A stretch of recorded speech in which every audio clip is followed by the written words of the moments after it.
우리가 출애굽기를 보면서 기억해야 할 것이 있는데, 그것은 하나님께서 아브라함에게 약속한 언약을 이루시고자 애굽에 있는 이스라엘 백성들을 하나님의 시간표에 따라 이끌어 가신다는 것입니다. 그런데 이 시간표에는 문제가 있어요. 그 문제는 이 시간표의 타임테이블을 하나님만이 아신다는 것입니다. 430년 야곱의 가족이 애굽으로 이주하고 출애굽 하기까지의 기간이 자그만치 430년이었습니다. 물론 이 430년의 기간을 통해 하나님은 야곱의 70명의 가족을 장정만 60만 명이 되는 민족으로 번성케 하십니다. 하지만 여러분, 430년의 그 타지의 애굽의 삶이 쉬웠을까요? 아니요, 어려웠을 거예요. 그 기간 속에서 몇 년인지 모르는 그 노예 생활, 참 힘들었을 것입니다.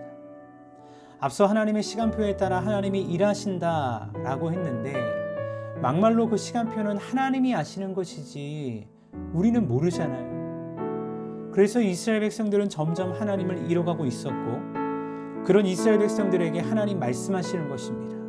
나는 여호와다. 내가 여호와인 줄 너희가 알리라. 그러면서 하나님은 아브라함의 하나님, 이삭의 하나님, 야곱의 하나님이 어떤 하나님인지를 말씀하십니다. 말씀하실 뿐 아니라 기적을 통해 그 하나님의 능력을 보여주기까지 하십니다.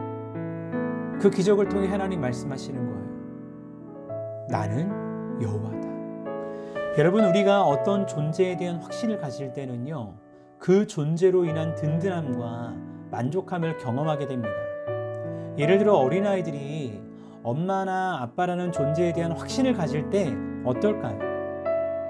어떤 문제가 있을 때 다른 사람이 아니라 엄마나 아빠를 찾습니다. 왜요?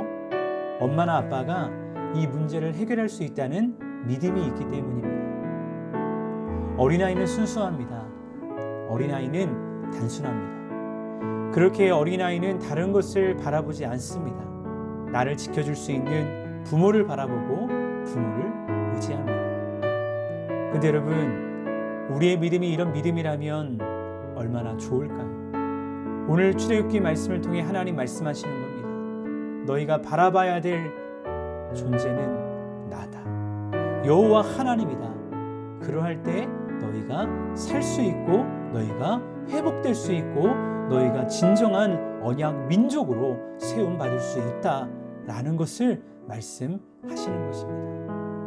오늘을 살아가는 우리도 마찬가지입니다. 만약 우리가 하나님이 어떤 존재임을 분명히 알고 믿는다면 우리의 삶에 놀라운 변화가 일어날 것입니다. 물론 어려워요. 물론 쉽지 않습니다.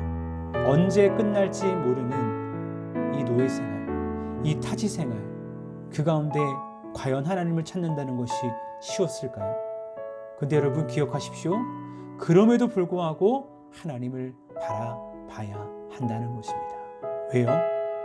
그 모든 어려움과 문제를 해결할 수 있는 분은 전능하신 하나님이시기 때문입니다. 사랑하는 여러분, 저는 오늘 말씀을 통해 여러분에게 선포하고 싶습니다.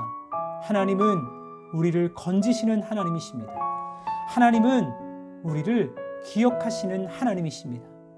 계속되는 출애굽기 말씀을 통해서 이 하나님이 이스라엘 백성들을 위해 어떻게 일하시는지를 볼 텐데, 이 말씀들을 묵상하고 주일날 나누면서 정말 간절히 소원하기는 이 하나님이 저와 여러분의 하나님이 되기를 주님의 이름으로 축복합니다.